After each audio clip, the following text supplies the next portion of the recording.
వాళ్ళు పదే పదే చెప్పే కమాండ్ కంట్రోల్ రూమ్, సచివాలయం, ప్రగతి భవన్, కాళేశ్వరం ప్రారంభించి పూర్తి చేసినవి ఈ 4 చంద్రశేఖరరావు తెలంగాణ రాష్ట్రంలో.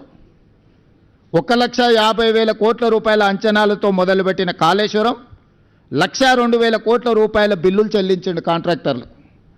కాళేశ్వరం కట్టడం, కాళేశ్వరం కూడడం 3 సంవత్సరాలలో జరిగిపోయింది. 1,00,000 కోట్ల రూపాయలు గోదావరి పాలైపోయినాయి.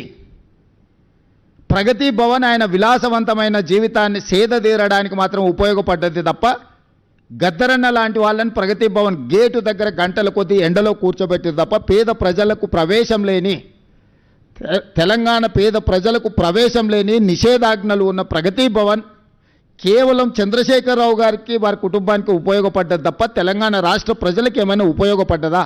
ఈరోజు మేము కట్టినమని చెప్పుకుంటున్న సచివాలయం ఉమ్మడి రాష్ట్రానికే పరిపాలనను అందించి 23 జిల్లాలను దాదాపుగా 10 కోట్ల ఉమ్మడి రాష్ట్ర ప్రజలకు పరిపాలన అందించిన వసతులున్న నిఖార్సైన ఉమ్మడి ఆంధ్రప్రదేశ్ సచివాలయాన్ని కూలగొట్టి 2,000 కోట్ల రూపాయలు ఖర్చు పెట్టి కట్టిన సచివాలయం కేవలం కొడుకు రాజకీయ భవిష్యత్తు కోసం వాస్తును సరిదిద్దడానికే కూలగొట్టి కొత్తది నిర్మించిండు.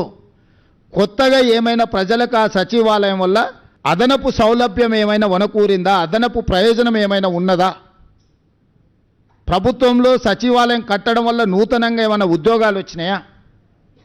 ఎవరికైనా ఉపాధి కానీ ఎవరికైనా భవిష్యత్ ప్రణాళికలకు ఆ సచివాలయం అని పనికొచ్చిందా? కేవలం నీ కొడుకును ముఖ్యమంత్రిని చేయాలన్న ఆలోచనతో వాస్తు సరిగ్గా లేదని ఇంకా 100 సంవత్సరాలు సేవలు అందించగలిగిన భవనాలను కూల్చేసి ఎల్ఎన్టీ లాంటి సంస్థలు కట్టిన భవనాలను కూల్చి ఇప్పుడున్న సచివాలయం కట్టిన పేద ప్రజలకు ఆ సచివాలయం వల్ల అనాపైస ప్రయోజనం ఏమైనా వనగూరిందా?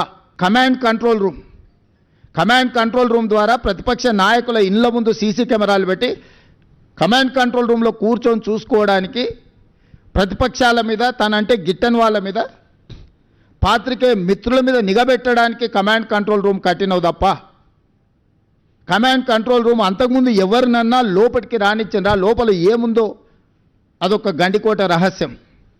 సద్దాం హుస్సేన్ ఆయన లాంటి వాళ్ళని 6 మందిని నకిలీలను తయారు చేసిండంట ప్రాణరక్షణ కోసం.